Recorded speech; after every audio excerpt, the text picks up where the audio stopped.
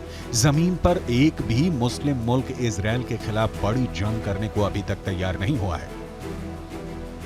Hamas की political wing का chief Ismail हानिया Qatar में बैठकर सिर्फ बयानबाजी कर रहा है, लेकिन खुद गाजा के आसपास भी फटक नहीं रहा है। इधर इजरायल के प्रधानमंत्री से लेकर रक्षा मंत्री तक इजरायली सैनिकों के बीच दावा कर रहे हैं कि हम हमास और उसके समर्थन करने वाले हर लड़ाके को चुन चुन कर मार रहे हैं और मारते रहेंगे। इजरायली सेना ने हमास की नेशनल सिक्योरिटी फोर्स के कमांडर मेजर जनरल जिहाद मोहिसेन और उसके पूरे परिवार का सफाया हवाई हमले में कर दिया है।